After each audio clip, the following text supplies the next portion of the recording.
नमस्कार विद्यार्थी मित्रांनो, आपले MPSC PIQ base 1 mark fix series मध्ये आपले स्वागत आहे। आज आपण नाही का इकॉनॉमिक्स मधली चौथा भाग बघणार आहोत, जे आहे चलनवाढ। यापूर्वी आपण नाही का पॉवर्टी वर घेतलेला आहे, राष्ट्रीय उत्पन्न घेतलेला आहे आणि बेरोजगारी घेतलेला आहे। आज चौथा हॉट टॉपिक घेणार आहोत। यातून सुद्धा तुमचा 1 ते 2 मार्क फिक्स होणार आहे। प्री मेन्स मी जवळपास 10 ते 12 टॉपिक घेणारच आहोत। इकॉनॉमिक्सचे तुमचं क्लिअरच करून देतो ते आणि पीआयक्यू सुद्धा घेणार आहोत। तर बघून घ्या आजचा व्हिडिओ। तर बघा, चलनवाढ, या चलनवाढलाच आपण बरेच नाव आहे। भाववाढ म्हणतो आपण, किंमत वाढ म्हणतो, इन्फ्लेशन म्हणतो। हे तुम्हाला माहित आहे, हे तुम्ही अब्लिक मध्ये लिहित जायला। मुद्रास्फीती म्हणतो आणखी, पण इंग्लिश मध्ये याला इन्फ्लेशन म्हणत असतो, हे लक्षात ठेवायचं। त्यानंतर बघा, चलनवाढीच्या प्रकारावर सुद्धा प्रश्न आहे आपल्याला। चलनवाढीचे एकूण 4 प्रकार पडतात। एक आहे रांगणारी चलनवाढ, जी नाही का हे कशावरून ठरत असते, चलनवाढीचा दरावरून ठरत असते, लक्षात घ्या। एक आहे रांगणारी, त्याचा चलनवाढीचा दर किती असते, 3% कमी असते, हे लक्षात ठेवा। आणि हे जे असते ना, हे धोकादायक नसते, हे लक्षात ठेवा। हे अर्थव्यवस्थेसाठी धोकादायक नसते आणि हे फायदेशीर सुद्धा असू शकते। म्हणजे जर याच्यावर चांगल्या प्रकारे आपण जर काम केलं सरकारनं, तर हे चांगले सुद्धा असू शकते, हे लक्षात ठेवा। धोकादायक नाही आणि फायदेशीर असू शकते। त्यानंतर दुसरा प्रकार आहे चालणारीचा दर जो असतो तो 3 ते 10% दरम्यान असतो, लक्षात ठेवा। आणि हे आर्थिक विकासासाठी आवश्यक असते। कोणती? चालणारी, हे लक्षात ठेवा। पडणारी जी असते, याचा दर जे असते ते 10 ते 20% दरम्यान असते। आणि सर्वाधिक जे असते ना, यामध्ये फरक काय होते, पडणारी मध्ये गरीब आणि मध्यवर्गीय वर्गात नाही का सर्वाधिक फरक दिसते, यामुळे हे लक्षात ठेवा। आणि विषमता सुद्धा वाढते आणि खूप। आणि एक बेसुमार आहे, जिचा दर नाही का खूप मोठा असते, 20% जास्त असते आणि ते मोजता येत नाही आणि आटोक्यात आणणं सुद्धा अशक्य असते, त्याला म्हणतो आपण बेसुमार। जर तुम्हाला दरावर प्रश्न आला तर लक्षात ठेवा, याच्यावर प्रश्न आला तर आपण घेऊ नंतर। त्यानंतर बघा, चलनवाढ आणि चलनघट, ज्याला आपण इन्फ्लेशन म्हणतो, भाववाढ आणि भावघट, याले नाव वेगळे आहे, हे लक्षात ठेवा। हे घट होय, हे वाढ होय।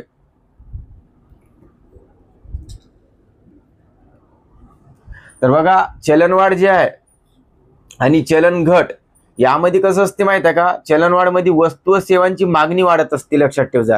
आणि यामध्ये काय होते, वस्तू सेवांची मागणी कमी होत असते। त्यानंतर बघा, यामध्ये एक फरक लक्षात ठेवायचा, ज्यावेळी चलनवाढ होत असते आणि चलनाची खरेदी शक्ती, ज्याला आपण पैशाचे मूल्य म्हणतो, यांच्या दोघात नाही का व्यस्त संबंध असते। म्हणजे चलनवाढ जर झाली तर चलनाची खरेदी शक्ती जी असते ती कमी होत असते, म्हणजेच पैशाचे मूल्य कमी असते। याच्यावर प्रश्न आलेला आहे, लक्षात ठेवा। हे चलनवाढ झाली तर पैशाचे मूल्य काय होत असते, कमी होत असते, कारण की पैसा खूप बाजारात येत असते ना, त्यामुळे पैशाचे मूल्य राहत नाही त्यावेळेस, हे लक्षात ठेवा।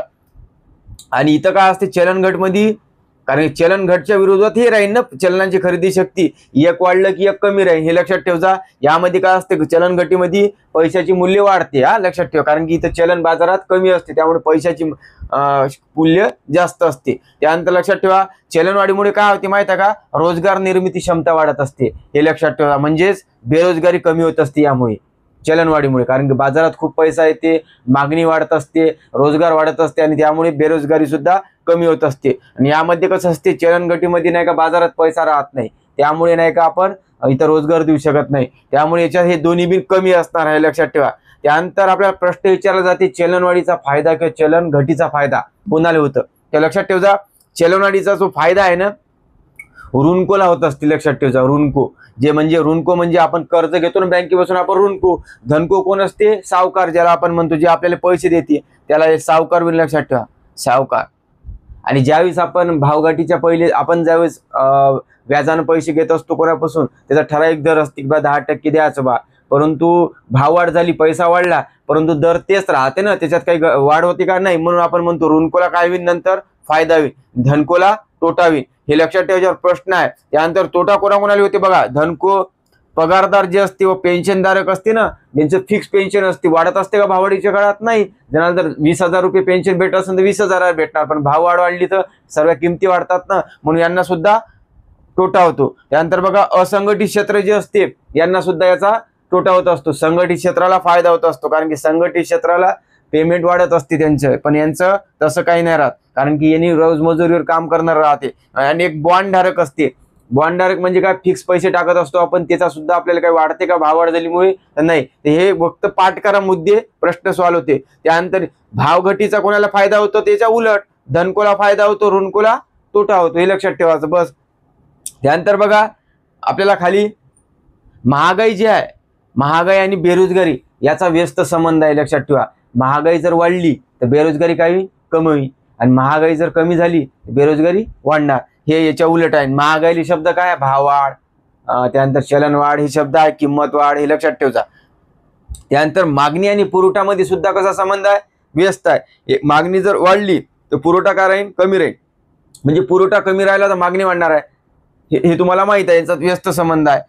आणि तुम्हाला प्रश्न विचारेन, पुरवठा जर कमी असला तर काय होणार आहे? तर मागणी वाढणार आहे, कारण कमी वस्तू राहणार ना बाजारात, तर कमी वस्तू राहते तिची मागणी वाढणार. आणि जर एखाद्या गोष्टीचं खूपच, समजा उदाहरणार्थ पकडा ना, जर आपल्याला मोबाईल आहे, मोबाईल जर समजा जर 10 असन बाजारात तर त्याची मागणी वाढणार. जर 1000 झाले तर मागणी कमी होणार. म्हणजे पुरवठ्यावर आधारित आहे ना, पुरवठा आणि मागणी, हे लक्षात ठेवा. हे व्यस्त संबंध असते, मी इथं लिहिलेलं आहे.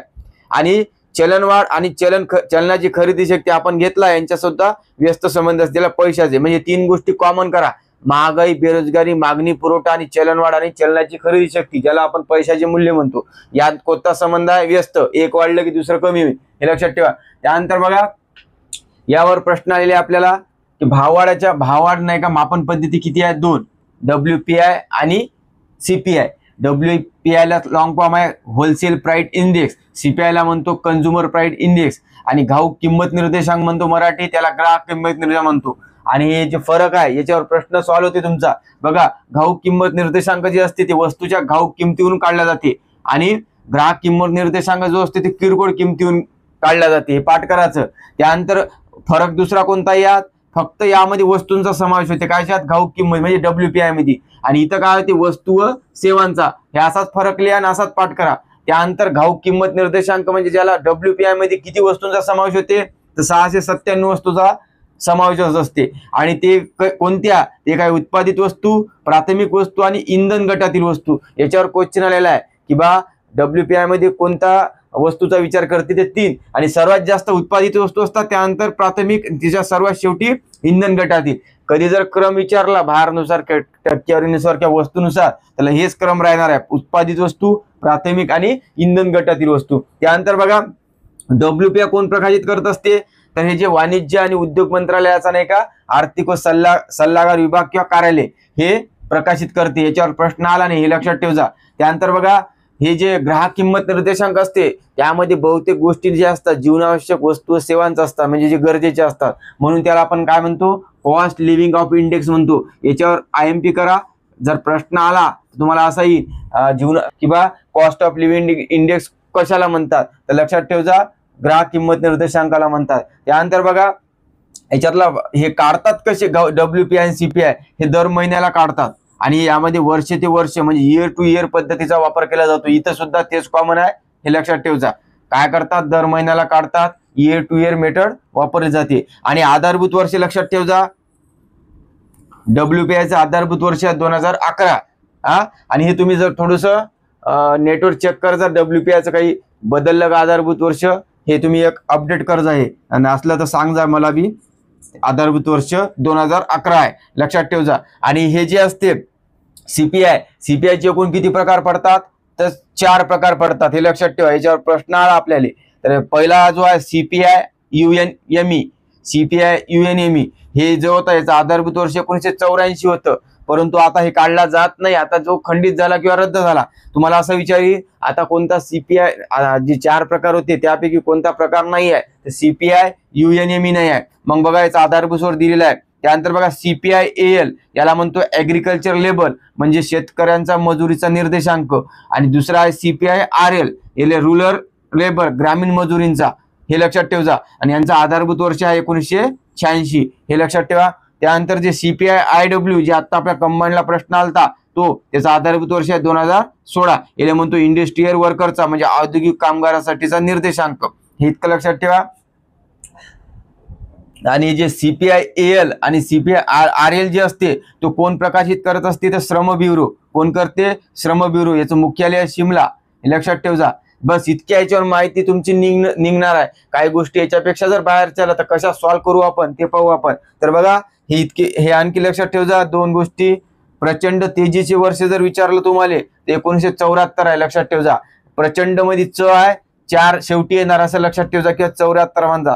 त्यानंतर बघा किंमत वाढ नियंत्रण करणे. सर्वात प्रथम कोणत्या पंचवार्षिक योजनेचं उद्दिष्ट होतं, तर ते आहे पहिली पंचवार्षिक योजना. याच्यावर प्रश्न आहे, कारण की यामध्ये नाही का अशी पहिली पंचवार्षिक योजना होती ते पहिली, ज्यामध्ये किंमत वाढीवर नियंत्रणचं उद्देश होतं आणि किंमत वाढीचा दर सुद्धा कमी होता. हे पहिली आहे, याच्यावर प्रश्न आलाय. आता आपण पाहू PIQ. बघा तुमच्या स्क्रीनवर पहिला प्रश्न आहे, आपल्याच कंबाईन आता झाला ना 2024चा, तिथं आला होता. बघा खालीलपैकी कोणते विधान औद्योगिक कामगारासाठीच्या ग्राहक किंमत निर्देशांक बरोबर आहे. तर CPIचाच प्रकार आहे, CPI IW. आणि हा क्वेश्चन लॉजिकनं सुटत होता तुम्हाला, कारण की आपण CPI WPI CPI करत असतो आणि इथं कसं कीवर्डवर खेळलेला आयोग, बाकी काही नाही. बघा पहिलं सेंटेन्स, हे भारतातील सर्व कामगारांना लागू होते व त्याचे कार्यक्षेत्र कोणती असो. किती एक्स्ट्रीम लेवलवर चुका आहे, सर्व कामगारांना लागू होणार आहे का? हे असंघटित संघटित क्षेत्र सर्वांना लागू होणार आहे का? नाही, हे असंघटित क्षेत्रासाठी लागू असते त्यामुळे नाही का हे विधान चूक राहील. आणि ऑप्शन कीवर्ड कोणता आहे, सर्व कामगार. त्यानंतर बघा मग त्यांचे कार्यक्षेत्र कोणतीही असो म्हणते, असं होणार का? नाही, काहीतरी फिक्स असेल ना कार्यक्षेत्र, त्यामुळे हे विधान चूक आहे. आणि येणार नाही, तर पहिलं आणि चौथं सेंटेन्स तुमचं कटणार आहे. त्यानंतर बघा दुसरं, केवळ किमान वेतन निश्चित करण्यासाठी. केवळ किमान निश्चित करण्यासाठी जर औद्योगिक काम निर्देशांक जर केला असता तर काय असतं, बऱ्याच गोष्टी असते ना, हे स्पेसिफिक सांगत आणि केवळ शब्द आहे, त्यामुळे हे सुद्धा चूक आहे. त्यानंतर ब सुद्धा येणार नाही. तिसरं वाचा, हे वस्तू आणि सेवांच्या एका निश्चित बास्केटवर आधारित आहे. इथपर्यंत बरोबर वाटते आपल्याला, परंतु बघा ते जे कधीही बदलत नाही. असं असन का, फिक्स असन का, कधी लवचिकताच असणार ना, काळानुसार त्यामध्ये बदल करावाच लागते. म्हणून हे विधान सुद्धा चूक आहे. म्हणजे इथं आपल्याला नाही का लॉजिकनेच निघत होतं आणि यासाठी डिटेल वाचायची काहीच गरज नाही. बघा औद्योगिक कामगारांना वाजवी वेतन मिळवून देणे व त्यांचे जीवनमान चांगले राखण्यास मदत करणे. किती स्वतःला नाही का सेल्फ एक्सप्लेनेशन केले या पर्यायानं. बघा औद्योगिक कामगारांना वाजवी वेतन मिळवून द्यायचं आहे आणि त्यांचा काय करायचं आहे, जीवनमान सुद्धा चांगले करायचं आहे. म्हणजे हे आपल्याला नाही का मारा म्हणते, म्हणजे कारण की हे स्वतःला नाही का खूप एक्सप्लेन करत आहे आणि वाचताना सुद्धा आपल्याला योग्य वाटतच आहे. मग अशा वेळेस नाही का प्रायोरिटी घ्यायची किंवा जास्त एक्सप्लेनेशन वाला कोणता आहे आणि योग्य आहे, ज्यामध्ये एक दोन गोष्टी समाविष्ट होतात. बा इन्क्लुझिव्ह आन्सर आहे, तर म्हणून ड बरोबर आहे. आणि यासाठी फक्त आता तुम्ही काय करायला पाहिजे, हे पाठ फक्त, बाकी काहीच नाही करायचं. हे ठराविक गोष्टी आहे, स्पेसिफिक आहे. विद्यार्थी म्हणून हेच लक्षात पाहिजे. यावर जर काही नवीन डाटा आला समजा करंटली रिलेटेड, तर आपण ते करणं अपेक्षित नाही आहे. हे लक्षात ठेवा. फक्त फिक्स जे बेसिक आहे आपलं ते पाठ पाहिजे ना. याचं उत्तर राहील फक्त ड बरोबर. इथं लॉजिक आहे. त्यानंतर बघा घाऊक किंमत निर्देशांकातील वाढ हा निर्देशांक समजला जातो. डिपार्टमेंट PSI प्री डिसेंबर 2023 ला आलेला आहे. तर घाऊक किंमत निर्देशांक जो आहे हे कशासाठी आहे, डायरेक्ट विचारला कशा संबंधी आहे, चलनवाढ भावाढ संबंधी काढतो ना आपण, त्याचं उत्तर राहील महागाई फक्त. तर लक्षात ठेवा, सोपा आहे कॅटेगरीतला. त्यानंतर बघा राज्य सेवा पूर्व परीक्षा 2021 ला आलेला आहे. रांगती चलनवाढ ही आर्थिक वृद्धी आणि अनुकूल परिणामासाठी फायदेशीर होऊ शकते. बघा रांगणारी चलनवाढ 3% कमी असते. हे धोकादायक नसते, परंतु फायदेशीर सुद्धा आवश्यक असू शकते. त्यामुळे आपण याला बरोबर गृहीत धरायचं, कारण की इथं दिलेलं आहे की फायदेशीर असू शकते, अनुकूल परिणाम देऊ शकते. हे दोन गोष्टी महत्वाच्या आहेत. चालणारी तर चांगलीच असते, परंतु रांगणारीचा जर आपण व्यवस्थितपणे नियोजन केलं, प्लॅनिंग केलं, तर ते सुद्धा फायदेशीर असू शकते असं म्हणणं आहे. त्यामुळे बरोबर आहे. त्यानंतर चलनवाढीच्या काळात पैशाचे मूल्य वाढते म्हणते. आताच तुम्हाला काय सांगितलं बघा, चलनवाढीच्या काळात काय होते, पैशाचे मूल्य कमी होते, कारण की याच्यात व्यस्त संबंध आहे. दुसरा शब्द आहे चलनाची खरेदी शक्ती, याचा सुद्धा व्यस्त संबंध आहे. पाठ करायचा, कीवर्ड पाठ पाहिजे. जेव्हा एनिमेशन स्ट्रॉंग पाहिजे नसन, काही जणांना कन्सेप्ट जर क्लिअर नसन, तर पाठच करायचा आहे आपल्याला, कारण की होते, कारण की PIQच रिपीट मारत आहे. तर हे सुद्धा काय राहील, चुकीचं राहील.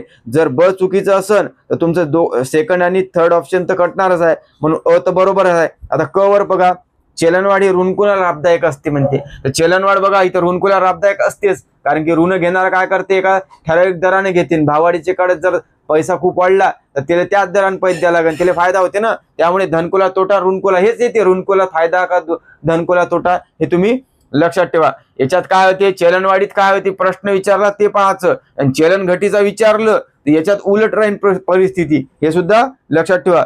शेतकऱ्याला सुद्धा फायदा होते चलनवाढीचा, लक्षात ठेवा. म्हणजे क बरोबर आहे. आणि चलनवाढीमुळे उत्पन्नाची विषमता कमी होते म्हणते.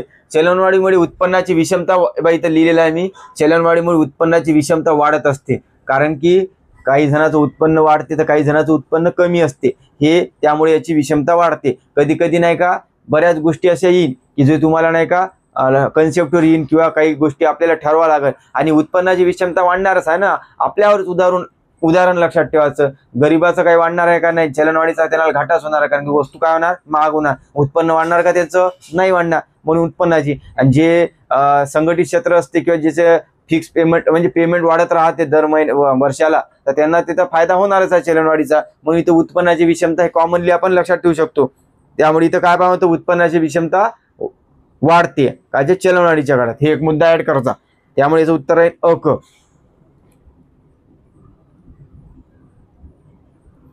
त्यानंतर बघा, घाऊक किंमत निर्देशांकामध्ये म्हणजे WPI मध्ये कोणत्या वस्तूच्या किमतीचा समावेश होतो? हे बघा, प्राथमिक वस्तू, उत्पादित वस्तू आणि इंधन वस्तू, राज्यसेवा पूर्व परीक्षा 2019. याचं उत्तर आहे सर्व बरोबर. हे तुम्ही बघा याच्यावर सॉल्व्ह होत होतं. म्हणून PIQ करणं फार महत्वाचं आहे. त्यानंतर प्रचंड तेजीचे वर्ष कोणते आहे? 1974 आहे, लक्षात ठेवा. त्यानंतर लास्ट प्रश्न आहे,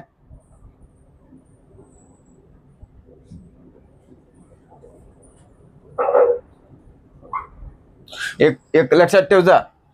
तुम्हाला जर असा प्रश्न विचारला, कोणत्या कारणामुळे किमती वाढतात?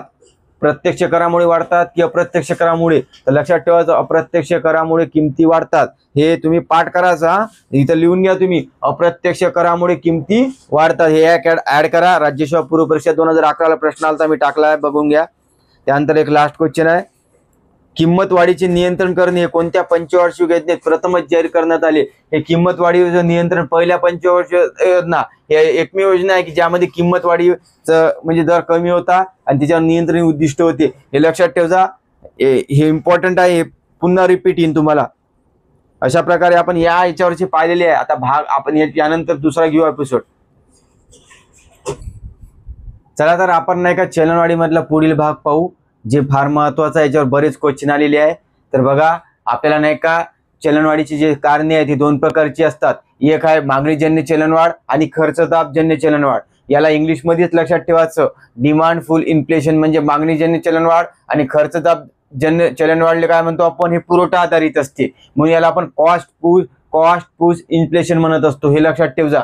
आणि हे जे मागणीजन्य चलनवाढ आहे, मागणी जर वाढली तर महागाई वाढते, या आधार आहे, म्हणून त्याला आपण मागणीजन्य चलनवाढ म्हणतो. यामध्ये पुरवठा कमी झाला तर महागाई वाढते असं म्हणणं आहे. म्हणजे आपण पुरवठा कमी झाला तर महागाई वाढत असते, हे बरोबर आहे. त्यामुळे याला खर्चदाबजन्य चलनवाढ म्हणतो. म्हणजे पुरवठ्यालाच काय म्हणतो आपण? उत्पादन कमी असणे किंवा पुरवठा कमी असणे, पुरवठ्यालाच आपण उत्पादन म्हणत असतो. हे लक्षात ठेवा. त्यानंतर हे जे पॉइंट्स इथं जे लिहिलेले आहे, या पॉइंटवर प्रश्न आहे. पॉइंट लक्षात ठेवा आणि पॉइंटच्या आधारावर आपण प्रश्न कसे सोडू शकतो ते सुद्धा सांगतो. बघा, मागणीजन्य चलनवाढीमध्ये काय येते? सरकारी खर्चात वाढ.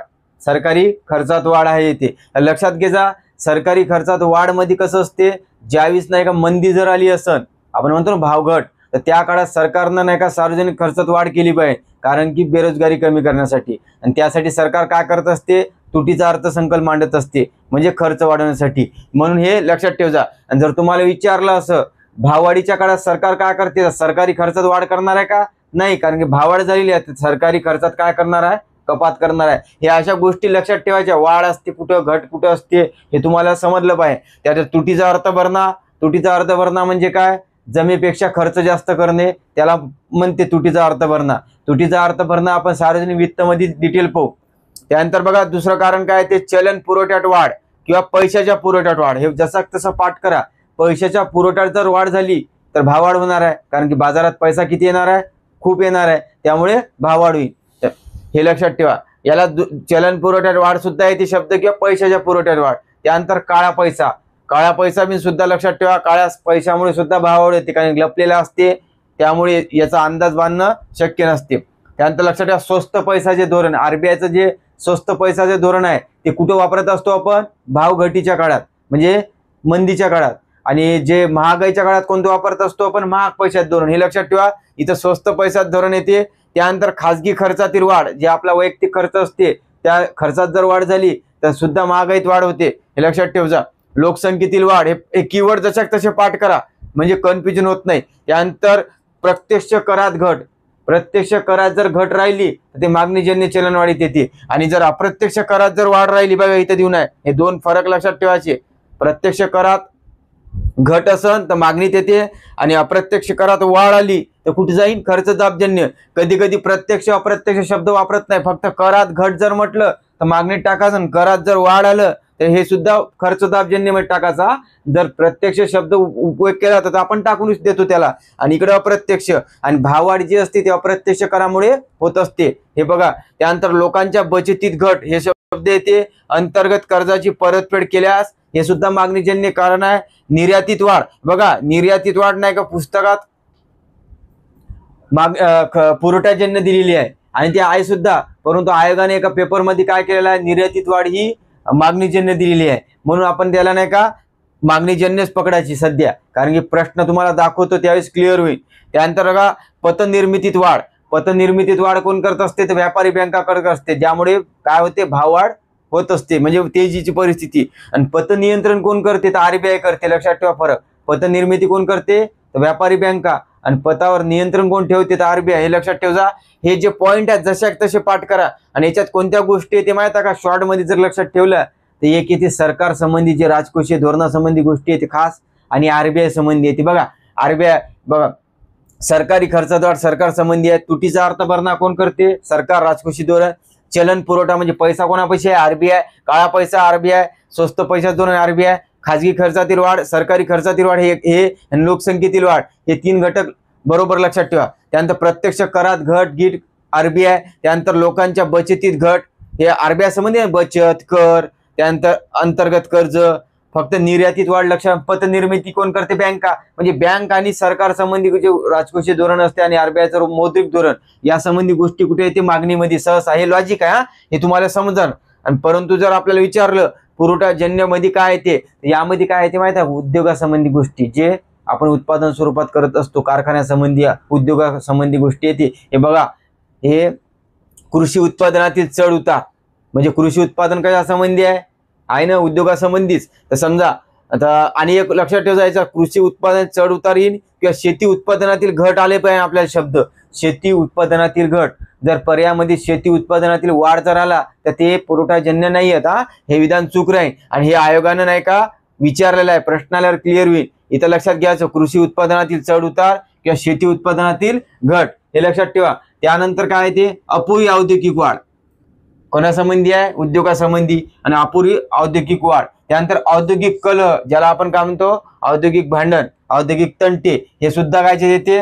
खर्च दाब. नैसर्गिक संकटे किंवा दुष्काळ, जसं भूकंप, पूर यामुळे काही संकट निर्माण झालं त्या गोष्टी, दुष्काळ, हे लक्षात ठेवा, पाठ करायचा. त्यानंतर सट्टेबाजी किंवा साठेबाजी, हे एक व्यापारी वर्गाकडून होऊ शकते किंवा ग्राहकाकडून, हे दोन्ही गोष्टी येते. त्यानंतर घटत्या उत्पादन फलाच्या नियमांची कारवाई, जे आपण म्हणतो ना घटत्या उत्पादन फलांचा सिद्धांत असते ते. त्यानंतर हे घटत्या उत्पादन सिद्धांत कारखान्यासंबंधित असते. एकांगी उत्पादन, उत्पादन आहे, हे उत्पादन शब्द आले बघा इथेच येते, उत्पादन. उत्पादन. त्यानंतर उत्पादन घटकाची दुर्मिळता, आलं उत्पादन. आणि उत्पादन खर्चातील वाढ, हे सुद्धा आहे. त्या उत्पादन शब्द आला की टाकायचा इकडंच, उत्पादन खर्चातील वाढ. मजुरीत वाढ, हे सुद्धा येते आपल्या खर्च दाबजन्य. कच्च्या मालाच्या किमतीत वाढ, हे काय संबंधी आहे? उद्योगासंबंधीच आहे ना. ते बघा, तेलाच्या किमतीत बिन वाढ, तेल सुद्धा उद्योगासंबंधीच आहे. जागतिक चलनवाढ महत्वाची आहे. त्यानंतर अप्रत्यक्ष करात वाढ. करात वाढ जर म्हटलं तर खर्च दाबजन्यमध्ये म्हणजे पुरवठ्यात, आणि करात जर घट म्हटलं तर मागणीमध्ये, एवढं लक्षात ठेवा. त्यानंतर बघा अपूर्ण स्पर्धेचे अस्तित्व. अपूर्ण स्पर्धाचा जर उल्लेख आला तर इथं टाकायचा. पूर्ण स्पर्धा असलं ते नसणार इथं. त्यानंतर वाहतूक भर. वाहतूक कशाची होत असते? उद्योगासंबंधी जे मालगिल असते त्याची. नाशवंत वस्तूचा साठा. त्यानंतर नियोजित आयात धोरण. आयात धोरण सुद्धा इकडेच येते. त्यानंतर बदलती उत्पादन रचना, आला उत्पादन शब्द, म्हणजे उत्पादन शब्द इकडेच येते सर्व. त्यानंतर काही गोष्टी आहे मजुरीत वाढ, हे बाकी सब उत्पादनासंबंधी ते इकडे टाकायचं. फक्त लक्षात काय ठेवायचं? जागतिक चलनवाढ, अप्रत्यक्ष कर रात वाढ आणि अपूर्ण स्पर्धेचे अस्तित्व, हे तुम्हाला माहित पाहिजे. हे बघा, एक प्रश्न विचारते आपल्याला व्यापार चक्रावर. हे तर लिहिलेलं आहे मी शॉर्ट मध्ये, लक्षात ठेवा. व्यापार चक्राच्या अवस्था किती आहे? एकूण 4, लक्षात ठेवा. आणि ती 4 आकडा होता, त्याला आपण बिझनेस सायकल म्हणतो. ती कशी होते? सर्वप्रथम येते घसरण, बरोबर आहे. त्यानंतर येते मंदी. मग त्याच्यानंतर मंदीचं काय करावं लागते? आपल्याला पुनरुत्थान करावं लागते. मंदीतून दूर यायला लागते ना, म्हणजे मंदीतून बाहेर यायला लागते ना, म्हणून पुनरुत्थान. आणि सर्वात शेवटी येते तेजी, म्हणजे पुनरुत्थान केलं तेजीची अवस्था. यासाठी 4 जणांचा क्रम आहे. हे असाच क्रम असते. पहिले घसरण, मग मंदी, मग पुनरुत्थान आणि तेजी. हे तुम्ही फक्त तुमच्या याच्यात लिहा. व्यापार चक्राची अवस्था किती आहे? एकूण 4. हे लक्षात ठेव जा, याच्यावर प्रश्न आलेला आहे. तर बघा यानंतर पाहू आपण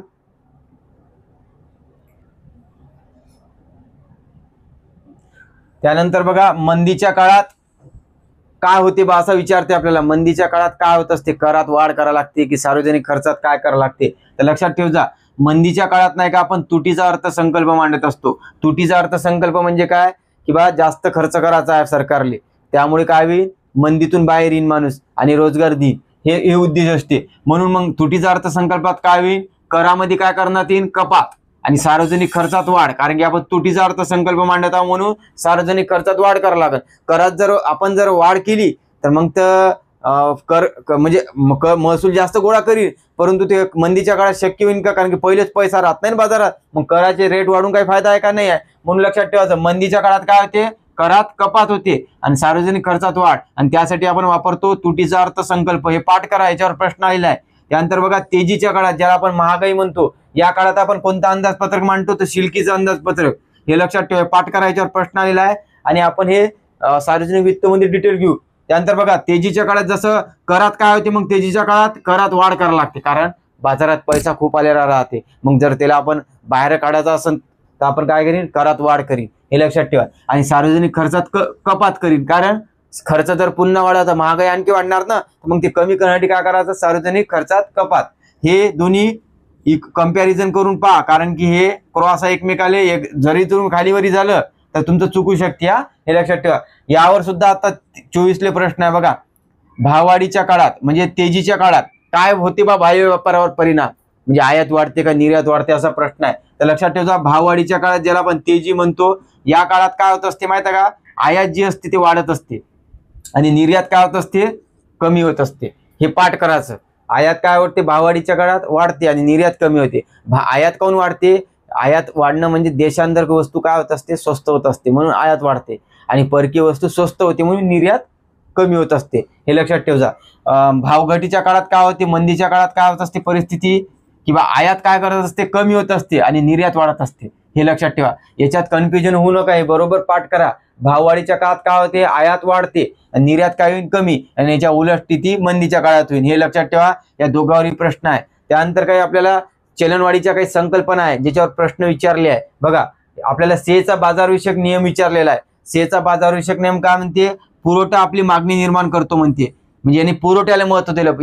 यांनी म्हटलेलं आहे पुरवठ्यामुळे नाही का भाव वाढ होते बा, पुरवठा आपली मागणी निर्माण होते. हे पाठ करायचं. सेचा बाजारविषयक नियम फ्रेंच अर्थशास्त्रज्ञ आहे यांनी मांडलेला आहे, आणि यांनी मुक्त अर्थव्यवस्थेचे म्हणजे पुरस्कर्ते आहे. परंतु याले काही अपवाद आहे बरेच, परंतु फक्त एवढंच लक्षात ठेवा, पुरवठा आपली मागणी निर्माण करतो हा नियम कोणाचा आहे? सेचा बाजारविषयक नियम. त्यानंतर यावर प्रश्न आला नाही, परंतु पुस्तकात आहे, ती विचारू शकते. जिफेन वस्तू म्हणजे काय? जिफेन वस्तू म्हणजे काय? अधिक किमतीनं नाही का मागणी वाढत असते आणि कमी किमतीनं मागणी कमी होत असते. म्हणजे याच्यात किंमत आणि मागणीमध्ये समसंबंध आहे, लक्षात ठेवा. किंमत जर वाढली तर मागणी सुद्धा वाढणार, आणि किंमत जर कमी झाली तर मागणी सुद्धा कमी होईल. हे संबंध म्हणजे जीपेन वस्तू, लक्षात ठेवा. त्यानंतर याच्यावर प्रश्न आला नाही, याच्यावर सुद्धा नाही आला प्रश्न, पण विचारू शकते. एंजेलचा नियम कशा संबंधी आहे? उत्पन्न जसं आपलं वाढत असते तसं अन्नावरील प्रत्यक्ष खर्च जरी वाढत असला तर उत्पन्नाची टक्केवारी खर्च कमी होत असते म्हणते, लक्षात ठेवा. म्हणजे उत्पन्न जर वाढत असताना अन्नावरील प्रत्यक्ष खर्च जर वाढत असता तरी आपल्या अन्नावरील खर्चाची टक्केवारी महत्वाचं आहे, कमी होत असते, असं त्यांचं म्हणणं आहे. म्हणजे काय? जसं की आपल्याला समजा जर 5,000 रुपये महिना असेल आपल्याला, आणि आपला जर जेवणावरचा खर्च जर 1,000 रुपये होत असेल समजा उदाहरणार्थ, तर हे जे खर्चाची टक्केवारी आहे उत्पन्न कमी असताना जे समजा उदाहरणार्थ 10% खर्च होता अन्नावर, परंतु जर तुमचं उत्पन्न जर 20,000 रुपये झालं तर तुमचं जे अन्नावरची खर्चाची टक्केवारी तुम्ही 5,000 वाढवणार आहे का? नाही. म्हणून ते तसं म्हणते ते. म्हणजे म्हणणं काय? उत्पन्न जरी तुमचं वाढत असलं तरी तुमची खर्चाची टक्केवारी त्या प्रमाणात वाढत नाही जसं जसं उत्पन्न वाढते. तर त्यालाच म्हणतो आपण एंजेलचा नियम. लक्षात एवढं ठेवायचं, अन्नावरील खर्च जर आपल्या वाढत असेल पण उत्पन्नाची टक्केवारी जी अन्नावरची ते कमी होत जाते, याला म्हणतो आपण एंजेलचा नियम. हे दोन नियम आले नाही, बाकी आलेले आहे. त्यानंतर बघा फिलिप वक्ररेषा, ह्याच्यावर बरेच प्रश्न आहे, सोपा आहे. फिलिप वक्ररेषा काय सांगते? बेरोजगारी आणि चलनवाढ, ज्याला आपण भाववाढ म्हणतो किंवा महागाई म्हणतो, यामध्ये संबंध कसा आहे म्हणते व्यस्त. म्हणजे यामध्ये म्हटलेलं आहे बेरोजगारी जर कमी झाली तर भाववाढ काय होईल, वाढणार. कारण की महागाई जर भाववाढ असेल तर बेरोजगारी कमी होते आणि भाव घट असेल तर बेरोजगारी वाढणार. म्हणजे एक वाढलं की दुसरं कमी होणार असं म्हणते. याचा संबंध म्हणजे फिलिप वक्ररेषा. आणि ही सिच्युएशन जी आहे ती अल्पकालीन अवस्थेतच शक्य असते. म्हणून तुम्हाला विचारलं जाते, आलेलं आहे की अल्पकाळात शक्य आहे का दीर्घकाळात आहे, अल्पकाळात आहे, इतकं लक्षात ठेवा. आणि काही संकल्पना आहे हे लक्षात ठेवा. स्टॅगफ्लेशन संकल्पना आहे. याच्यात दोन आहे, एक स्टॅगफ्लेशन म्हणजे स्टॅग्नेशन आणि एक इन्फ्लेशन. ज्याला आपण स्टॅग्नेशन म्हणजे काय म्हणतो, चलन घट, आणि इन्फ्लेशन म्हणजे चलनवाढ. या दोघांची अवस्था म्हणजे स्टॅगफ्लेशन. आलेला नाही प्रश्न पण लक्षात घ्या. त्यानंतर बघा हे जे राज्यसेवा मेन्सला विचारलेले प्रश्न आहे ह्याच्या संबंधी डाटा वाढवायचा नाही, फक्त जसं तसं पाठ करायचं. तेव्हा चलनवाढीचा संरचनात्मक सिद्धांत कोणी मांडला असा जर प्रश्न आला तर लक्षात ठेवायचं मिडाल आणि स्टीटेन दोघांजण मांडला. मिडाल आणि स्टीटेननं मांडला कोणता, चलनवाढीचा संरचना सिद्धांत. प्रश्नाला सांगतो तुम्हाला, भाववाढीचा मौद्रिक दृष्टिकोन कोण मांडला, म्हणजे चलनवाढीचा मौद्रिक धोरण, त्याला लक्षात ठेवायचा मिल्टन फ्रीडमन यांनी मांडला. मिल्टन फ्रीडमन यांनी कोणता मांडला, भाववाढीचा मौद्रिक दृष्टिकोन. हे पाठ करायचं, संरचनात्मक हे. आणि विकसनशील देशात जी चलनवाढ असते ती कोणती असते, संरचनात्मक असते. आपण हे पाहिलेलं आहे, बेरोजगारी संरचनात्मक असते भारतात, विकसनशील देशात, हे लक्षात ठेवा. याच्यावर प्रश्न आलेला आहे. अशा पद्धतीने नाही का आपण चलनवाढीतले महत्वाचे टॉपिक पाहिलेले आहे. आता आपण याची PIQ सुद्धा पाहू. आणि याच्यावर लक्षात घ्या, चलनवाढीवर नाही का नियंत्रण दोन मार्गाने ठरवले जाते. एक आहे मौद्रिक धोरण जे RBIचं असते, आणि एक आहे राजकोषीय धोरण जे सरकार वापरते. आता मौद्रिक धोरण यामध्ये आपण घेऊ नये, फक्त आपण काय करू, ज्यावेळेस RBI पाहिजे त्यावेळेस मौद्रिक धोरण तुम्हाला कळून जाईल की मौद्रिक धोरणात काय आहे ते. CRR, SLR, त्यानंतर ते MSF, SDF, रोख राखीव प्रमाण, खरेदी विक्रीचे व्यवहार आहे ना, ते बरेच गोष्टी येते त्याच्यात. ते पाहू आपण नेमकं काय होते भाववाढीत. आणि राजकोषीय धोरणात सार्वजनिक कर्ज, सार्वजनिक खर्च, सार्वजनिक वित्त असे बरेच आहे, ते आपण पाहू. मोठा व्हिडिओ होईल आणि ते आपण नाही का सार्वजनिक वित्तामध्ये राजकोषीय धोरण घेऊच आणि मौद्रिक धोरण RBI मध्ये घेऊ, त्या विषयाचा उल्लेख करूच आपण आणि तिथं त्यावेळेस त्यांचे प्रश्न घेऊ. आता आपण हे बघा, भारतातील भाववाढीत पुरवठा बाजूच्या घटकाचे प्राबल्य असल्याने खालील दीर्घकालीन धोरण उपयुक्त ठरू शकते. म्हणजे इथं आपल्याला कोणती पुरवठा बाजू विचारले हे वाल्या लक्षात घ्या. तर इथं काय, बदलती उत्पादन रचना. उत्पादन शब्द आला की आपल्याला इकडेच यायचं आहे बघा, बदलती उत्पादन रचना लिहिलं असेल मी, हे इथं आहे बदलती उत्पादन रचना. त्यानंतर लक्षात घ्या नियोजित आयात धोरण. हे आयात धोरण, हे बघा नियोजित आयात धोरण हे सुद्धा येते. त्यानंतर बघा वाहतुकीवर भर. हे बघा वाहतुकीवर भर म्हणजे वाहतूक आपण उद्योगात संबंधित करतो ना, तशा गोष्टी. नाशवंत वस्तूसाठी साठवण सुविधा, नाशवंत वस्तूसाठी साठा आहे, हे चारही गोष्टी येते. हे सर्व उत्पादन संबंधी आहे, म्हणजे पुरवठा बाजूचे आहे. याचं उत्तर आहे वरीपैकी सर्व. त्यानंतरचा बघा नेक्स्ट क्वेश्चन, खर्च प्रेरित भाववाढ ही खालील परिस्थितीचा परिणाम आहे म्हणते. म्हणजे आपल्याला पुन्हा याच्यावरच विचारला, खर्च दाब जन्यावर, खर्च दाब भाववाढ कोणत्या परिस्थितीचा परिणाम आहे. तर बघा पहिला सेंटेन्स, उद्योगाची उत्पादन खर्चातील वाढ. आला उत्पादन शब्द, उद्योगाची उत्पादन खर्चातील वाढ. हे बघा इथं उत्पादन खर्चातील वाढ, हे उत्पादन घटकाची दुर्मिळता किंवा उत्पादन खर्चातील वाढ. म्हणजे उत्पादन शब्द आला की इकडे याचं. त्यानंतर बघा कर आणि जकातीत वाढ. हे बघा कर, अप्रत्यक्ष करात वाढ आहे, किंवा इथं शब्द काय येईल, करात वाढ येईल कधी कधी, अप्रत्यक्ष नाही. इथं काय येईल, करात घट. हे तुम्ही लक्षात ठेवा बरोबर. करात घट कुठे जाते, मागणीमध्ये, आणि करात वाढ कुठे जाते तर खर्च दाबजन्यमध्ये. आणि जकात काय, जकातीत वाढ. जकात शब्द आपण लिहिला नाही, पण जकात अप्रत्यक्ष कर आहे ना, म्हणून येते त्या गोष्टी. म्हणून इथे लिहिजा तुम्ही, तुम्हाला जर समजत नसेल तर जकात. आपण प्रत्यक्ष अप्रत्यक्ष कर काय असते, कोणते अप्रत्यक्ष कर, प्रत्यक्ष कर समिती. काल नाही का इकॉनॉमिकचा मी टाकलेला आहे 15 प्रश्न, जवळपास 1.5 घंट्याचा व्हिडिओ आहे, परंतु त्याच्यात तुमची डिकॉल टॉपिक क्लिअर होईल. ज्यावर प्रश्न आला ना तिथं सांगितलेलं आहे, तुम्ही एकदा नक्की पहा, डाऊट क्लिअर होईल. त्यानंतर बघा शेती उत्पादनातील वाढ आहे आपल्याला. आपण जर शेती उत्पादनातील वाढ इकडे टाकलं की चुकते. बघा इथं काय दिलेलं आहे, कृषी उत्पादनातील चढ उतार आणि शेती उत्पादनातील घट वाढ येते का, नाही येत. इथं पाहिजे होतं शेती उत्पादनातील घट, म्हणून विधान चूक आहे. तिसरं इथं वाढ दिला आयोगानं, ते विधान चूक आहे. हे पाठ करा, शेती उत्पादनातील घट. हे मायक्रो लेवलवर सांगत आहो मी. याचं उत्तर आहे फक्त अ ब बरोबर. हे आलता राज्यसेवा मुख्य परीक्षा 2022. त्यानंतर बघा खालीलपैकी कोणते विधान बरोबर आहे? शासकीय खर्चातील वाढीमुळे भाववाढ निर्माण होते. बघा शासकीय खर्चातील वाढीमुळे भाववाढ निर्माण होते. आता इथं बघितलं का आपण काय करत असतो? तुटीचा अर्थसंकल्प वापरत असतो मंदीच्या काळात. आणि सार्वजनिक खर्चात काय करत असतो? वाढ. कारण की आपल्याला भाववाढ करायची आहे ना. कारण मंदीमध्ये आपण कोणतं धोरण वापरत असतो? तुटीचा अर्थ काय? खर्च जास्त करायचा, म्हणजे सार्वजनिक खर्च जास्त करते सरकार. म्हणून आपण काय करतो? मंदीतून बाहेर येण्यासाठी म्हणजेच भाववाढ करत जाण्यासाठी आपण खर्च करत असतो. म्हणून हे विधान बरोबर आहे. शासकीय खर्चातील वाढीमुळे भाववाढ निर्माण होते, विधान बरोबर आहे. खासगी खर्चातील वाढ झाल्यामुळे भाववाढ निर्माण होते. बघा इथं खासगी खर्चातील वाढ आहे. खासगी खर्चातील वाढामुळे सुद्धा भाववाढ निर्माण होते. कोणती भाववाढ होय? दोन्ही मागणीजन्य चलनवाढीचे प्रकार होय, म्हणजे त्याच्यातली कारणे होय. लक्षात ठेवजा. कारण खासगी खर्चात जर वाढ झाली तर भाववाढ होणारच आहे ना. कारण की आपण वैयक्तिकपणे काही वस्तूवर खर्च करणार आहोत स्वतःहून आणि पैसाच बाजारात देणार आहोत ना. त्यामुळे म्हणतो आपण. हे काही कॉमन सेन्सच्या गोष्टी असत्या, हे तुम्हाला समजल्या पाहिजे. हे दोन्ही बरोबर यायचं. हे आलता राज्यसेवा मुख्य परीक्षा 2020.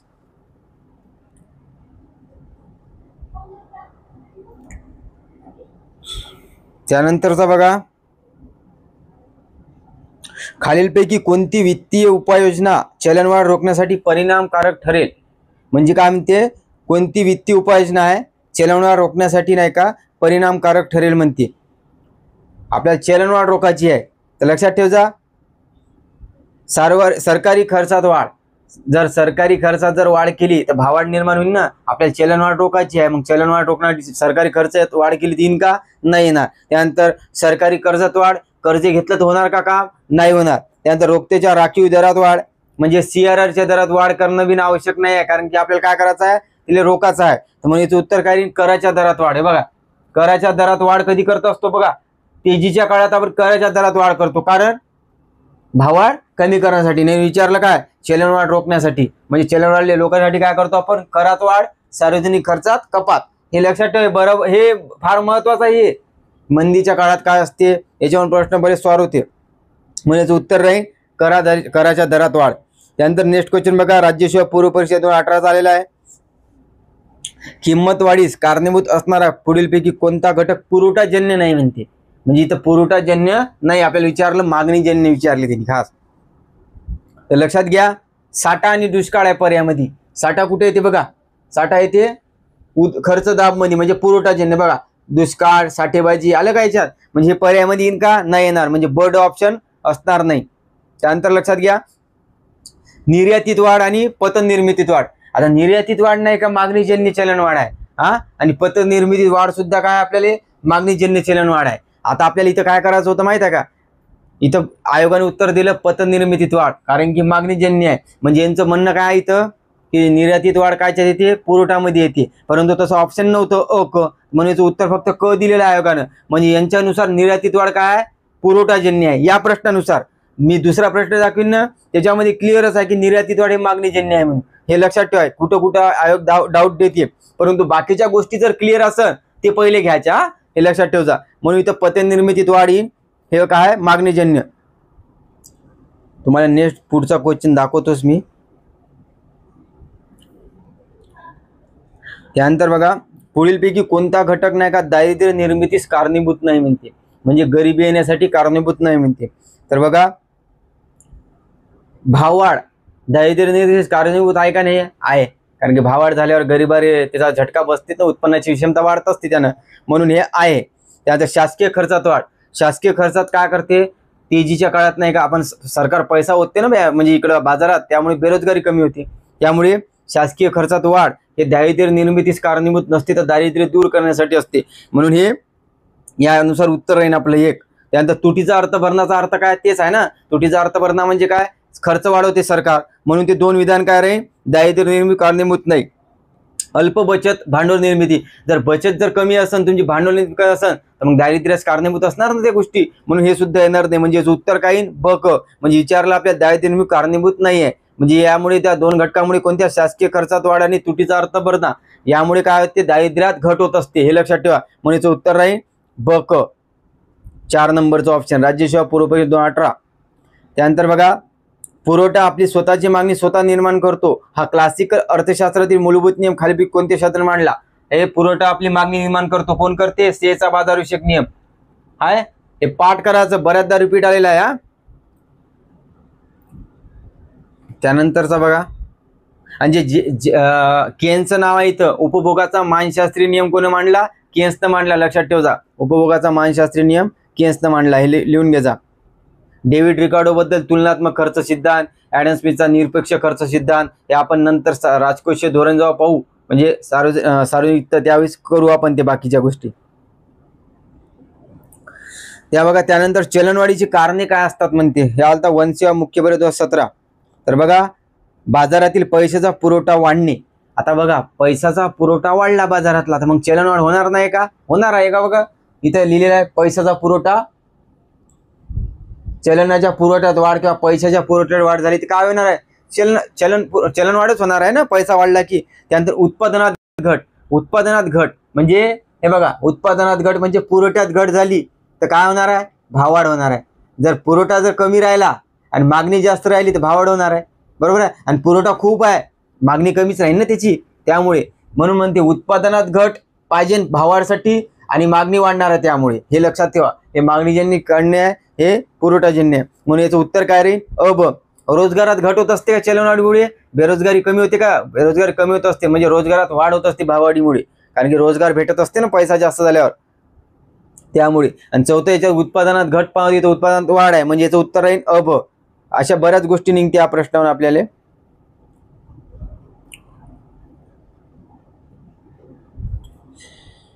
त्यानंतरचा बघा, खालीलपैकी कोणती मागणीजन्य चलन फुगवट्याचे कारण नाही म्हणते. बघा, आता इथे प्रश्न आला, काय विचारलं? मागणीजन्य चलन फुगवट्याचे कारण नाही. मागणीजन्य म्हणत आहे, कारण नाही आहे म्हणून, म्हणजे आपल्याला पुरवठ्याचं एलिमिनेशन करायचं आहे. म्हणजे 4 नंबरचा क्रम, मजुरी दरात वाढ, हे बघा, हे काय? पुरवठाजन्य, हे उत्तर राहील आपलं. परंतु पर्यायामध्ये बघा, अर्थव्यवस्थेतील पैशाच्या पुरवठ्यात वृद्धी, हे पैशाच्या पुरवठ्यात वाढ वृद्धी, हे आलं मागणी. त्यानंतर लोकांच्या बचतीत घट, हे बघा, बचतीत घट आलं का? मागणी.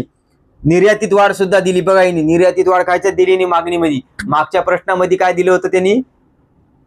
पुरवठ्यामध्ये. परंतु पुरवठ्यामध्ये न म्हणता त्यांनी ऑप्शनमध्ये अ टाकलंच नव्हतं खरं म्हणजे. परंतु आता आपण निर्यातीत वाढ कुठं टाकायला पाहिजे? मागणीमध्ये टाकायला पाहिजे. पहिले आपण एलिमिनेशन करायचं, बाकीचे पर्याय फिक्स निघते का त्यानुसार आपण उत्तर लिहायचं. लक्षात घ्या, याचं उत्तर काय दिलं आयोगाने? मजुरी दरात वाढ. हे विधान बरोबर आहे, फक्त निर्याती वाढबद्दल थोडं कन्फ्युजन आहे. फक्त आता यानंतर निर्यातीत वाढ ही मागणीत टाकायची, कारण की आपण हे रेफरन्स पाठवता येते. त्यानंतर बघा, नेक्स्ट क्वेश्चन, आर्थिक प्रगतीसाठी वित्त उभे करण्याच्या खालीलपैकी कोणत्या पद्धतीमुळे भाववाढ निर्माण होऊ शकते? आता हे भाववाढ कशा निर्माण होते? सार्वजनिक खर्चात वाढ, तुटीचा अर्थसंकल्पामुळे भाववाढ निर्माण होते. सर्वात महत्त्वाचं कारण तेच आहे, म्हणजे उत्तर राहील 3 नंबर, तुटीची वित्त व्यवस्था. लक्षात ठेवा, जुना प्रश्न आहे, राज्यसेवा पूर्व परीक्षा 2013चा.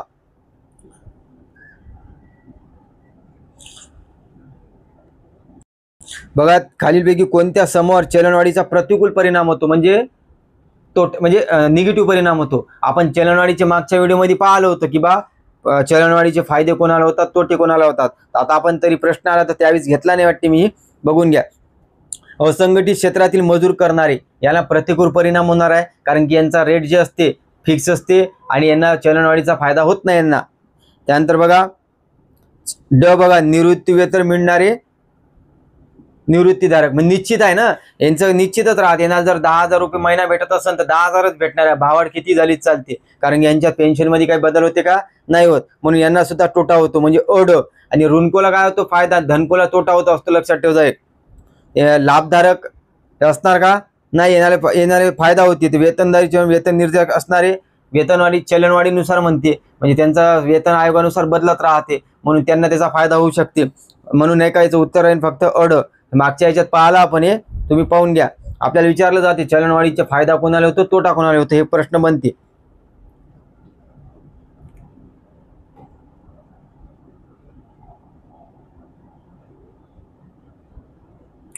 त्यानंतर बघा, कोणत्याही अर्थव्यवस्थेत व्यापार चक्र ज्या अवस्थेतून जाते तिचा योग्य अनुक्रम कोणता? हे बघा, व्यापार चक्राची अवस्था किती आहे? व्यापार चक्राची अवस्था किती आहे? 4. या 4 अवस्थेवर प्रश्न विचारला, याचा ऑप्शन उत्तर राहील माहिती आहे का? 3 नंबर. बघा, यांनी काय दिलं ऑप्शन मध्ये? पहिले येते घसरण, मग येते मंदी, मग मंदीचं दूर करण्यासाठी त्याचं आपण पुनरुत्थान करतो, आणि ते पुनरुत्थान झाल्यावर काय येणार आहे, तेजी येणार आहे. असा क्रम असते याचा.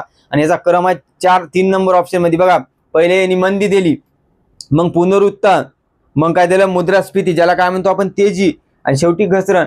हे क्रम असाच आहे, परंतु आपण सुरुवातीपासून घेतला, यांनी मंदातून टाकला. पण बाकी तसे पर्याय कोणते आहे का, कोणतेच नाही. डायरेक्ट मंदी, मग त्याच्यानंतर तेजी येणार आहे का, नाही, पहिला ऑप्शन कटणार आहे. त्यानंतर दुसरं घसरण झाल्यावर पुनरुत्थान होणार आहे का, मंदी येणार, त्यानंतर ते सुद्धा गेलं. आणि चौथा याच्यात सुद्धा पहिले तेजी मग मंदी, म्हणजे ऑप्शन कोणतीच जुळत नाही. म्हणजे 3 नंबरचं बरोबर आहे, हे लक्षात. याच्यावर प्रश्न मेन्सले सुद्धा आहे बरेच. त्यानंतर बघा नेक्स्ट क्वेश्चन, मंदीच्या काळात खालीलपैकी राजकोषीय धोरण अधिक यशस्वी ठरते म्हणते. बघा, हे मंदीच्या काळात कोणता अर्थसंकल्प वापरतो, तुटीचा. आणि काय होते त्यामध्ये, करामध्ये काय करतो आपण, कपात.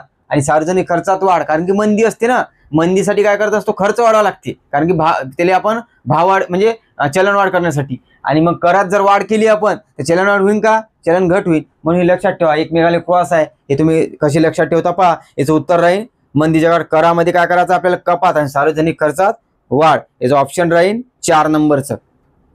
उद्या तुम्हाला तेजीचं विचार ना, पाठ नका करू, फक्त समजून घ्या.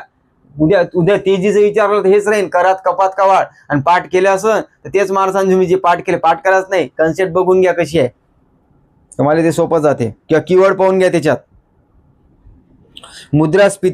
मुद्रास्फीतीच्या वाढीचा सरकारच्या कर वसूल कसा प्रभाव होतो. मुद्रास्फीती म्हणजे काय, तेजी. इंग्लिशमध्ये पाहायचं, इन्फ्लेशन म्हणते याला. तेजीच्या वाढीचा सरकारचा कर वसूल प्रभाव का होतो. आता तुम्ही बघा, भाववाढीच्या काळात काय होणार आहे बघा, हे तेजीचा काळ, हे तेज आहे ना, तेजी म्हणजे भाववाढ. या काळात काय होईल, करात वाढ, म्हणजे कराची वसुली काय होईल, वाढणार. पर्यायानुसार बघा, कर वसुली वाढते, घटते, हेच प्रश्न आला. म्हणून याचं उत्तर आहे कर वसुली वाढते भाववाढीच्या काळात, कारण की पैसा खूप येते ना त्यावेळेस, म्हणून करात वाढ करते तुम्ही. त्यानंतर बघा,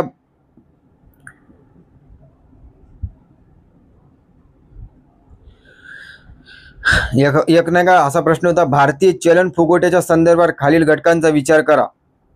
आणि याने विचारलं होतं, हे जे चलनवाढीच नाही का, प्रशासन जबाबदार असणारे कोणते घटक आहे, म्हणजे सरकार जबाबदार असणारे घटक कोणते आहे. तर बघा, वाढत्या प्रतिबंधी किमती. आता हे जर वाढत्या प्रतिबंधीची किमती आहे, म्हणजे जे किंमत वाढत राहते त्याच्यावर प्रतिबंध करणं कोणाचं काम आहे, सरकारचं आहे, म्हणून हे येणार आहे. त्यानंतर बघा, तेलाच्या वाढत्या किमती सरकारवर आधारित असते का आंतरराष्ट्रीय लेवलवर असते ना, ते देशादेशात, म्हणून हे सरकार नाही ठरवू शकत, म्हणून हे येणार नाही. त्यानंतर वाढत्या लोकसंख्येचा भार, लोकसंख्या काय सरकार वाढवणार आहे का, नाही, हे जनतेचं काम आहे, म्हणून हे येणार नाही. त्यानंतर अप्रत्यक्ष करामध्ये वाढ किंवा घट कोण करत असते, अर्थसंकल्पातून सरकार, म्हणून सरकार संबंधी आहे. म्हणून याचं उत्तर राहील 1 आणि 4. हे आपल्याला जनरल स्टेटमेंट आहे, हे काय आपल्याला अभ्यास करायचे घटक नाही, फक्त एवढंच पाहायचं आहे सरकारचं कोणतं काम आहे आणि जनतेचं कोणतं काम आहे. हे आपल्याला याच्यात फरक करता आला पाहिजे. हे राज्यसेवा पूर्व परीक्षेचा होता 2012चा. याचं उत्तर राहील फक्त 1, 4. त्यानंतर कोणत्या कारणामुळे किमती वाढतात म्हणते. बघा, मी म्हटलं तुम्हाला, किमती कोणत्या कारणामुळे वाढतात, अप्रत्यक्ष करामुळे.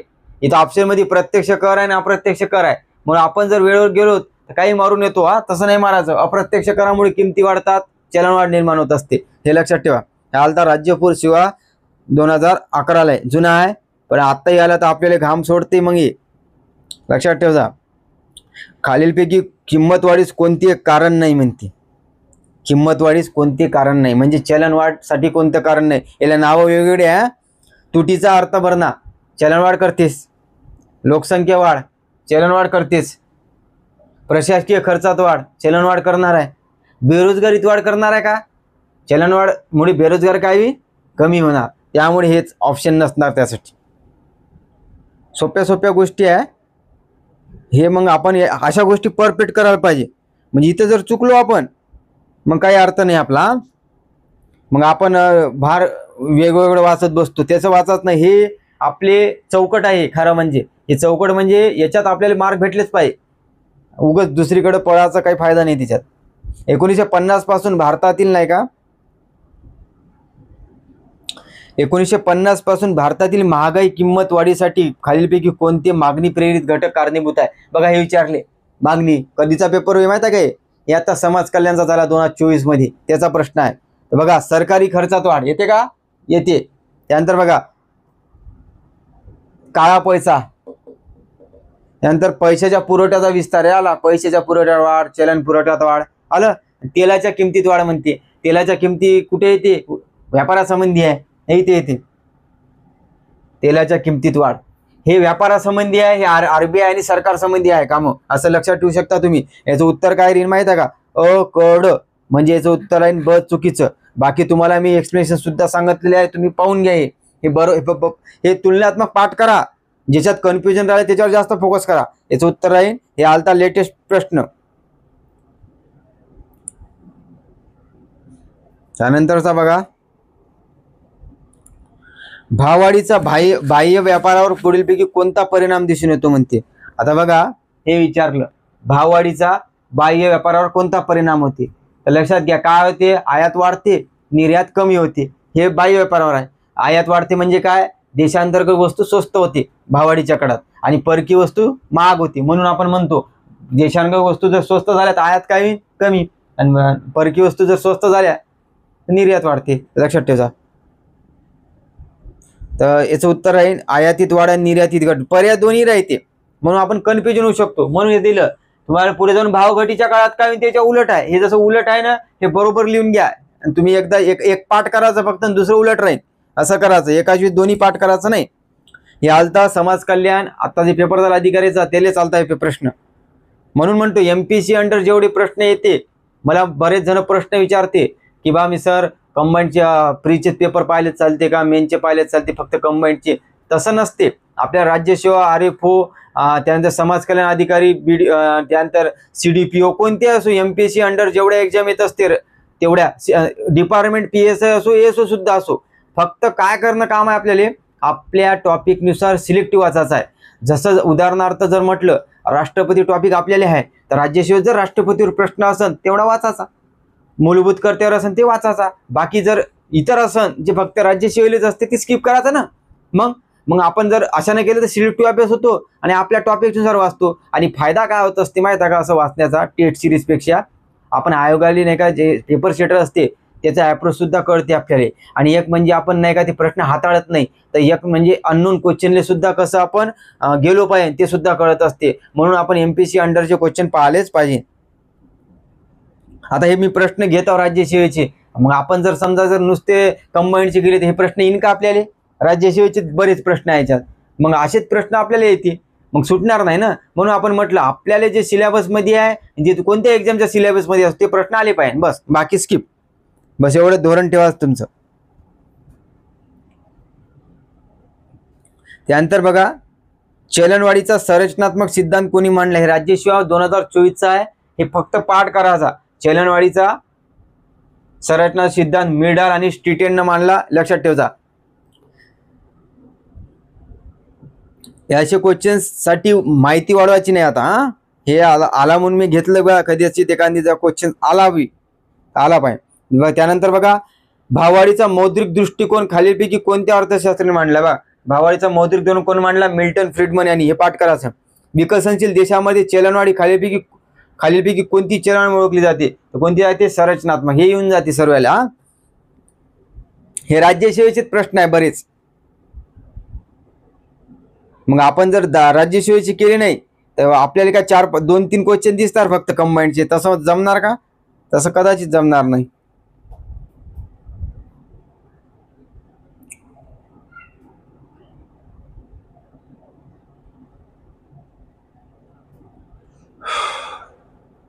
त्यानंतर बघा, राज्यसेवा मुख्य 2015 आलेला आहे. भाववाढ नियंत्रण यामार्फत केले जाते. भाववाढ नियंत्रण कोण करत असते? 2.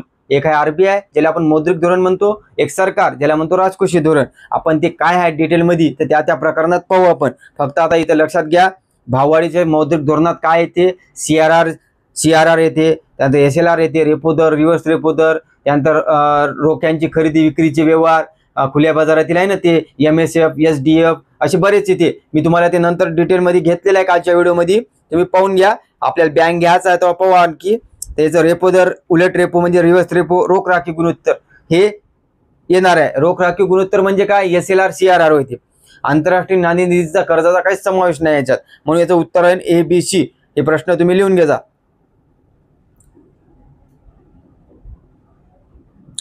त्यानंतर बघा, एक केन्सनं नाही का राज्यसेवा मेनचाच प्रश्न आहे 23चा, चलनवाढीतील अंतर या संज्ञेचा केंच्यामध्ये खालीपैकी कोणता अर्थ आहे हे फक्त लिहून घ्या तुम्ही. यानं म्हटलं होतं अपेक्षित खर्च आणि उपलब्ध उत्पादन यामधील अंतर म्हणजे चलनवाढीतील अंतर होय असं यांनी म्हटलं होतं. हे पाठ करायचं, रिपीट आला तर आपल्याला आला पाहिजे, फक्त इतकंच आहे, याच्यात डिटेल जायचं नाही. हे जसे तुम्ही 3 लिहिले ना सिद्धांत तसे 4 लिहून टाकायचे. त्यानंतर सर्वात फेवरेट आहे आयोगाचा फिलिप वक्र रेषा. तर फिलिप वक्र म्हणजे काय बघा, इथं प्रश्न आहे चलनवाढ यांच्यातील संबंध कसा असते. फिलिप वक्र मध्ये चलनवाढ आणि बेरोजगारीतला व्यस्त संबंध असते हेच विचारलं. आणि ही सिच्युएशन आहे अल्पकालीन, राज्यसेवा 2024चा. त्यानंतर बघा आताही आलता रिपीट आपल्याला कायले ग्रुप सी मेन्स लेवाय का काहीतरी आलता आहे बघा. फिलिप वक्र रेषा कशासाठी उपयुक्त आहे याच्यात आलं बघा, बेरोजगारी आणि भाववाढीचा अल्पकालीन किंवा दीर्घकालीन. इथं फसू शकता तुम्ही, म्हणून हे फिलिप वक्र रेषा काय अल्पकालीन आहे लक्षात ठेवा. मग याचं उत्तर काय राहील 4 नंबरचं. बेरोजगारी आणि भाववाढीच्या अल्पकालीन बदलाचे काय करते विश्लेषण. हे यावरून तुम्हाला बरेच क्वेश्चन सुटत आहे असं मला वाटतं.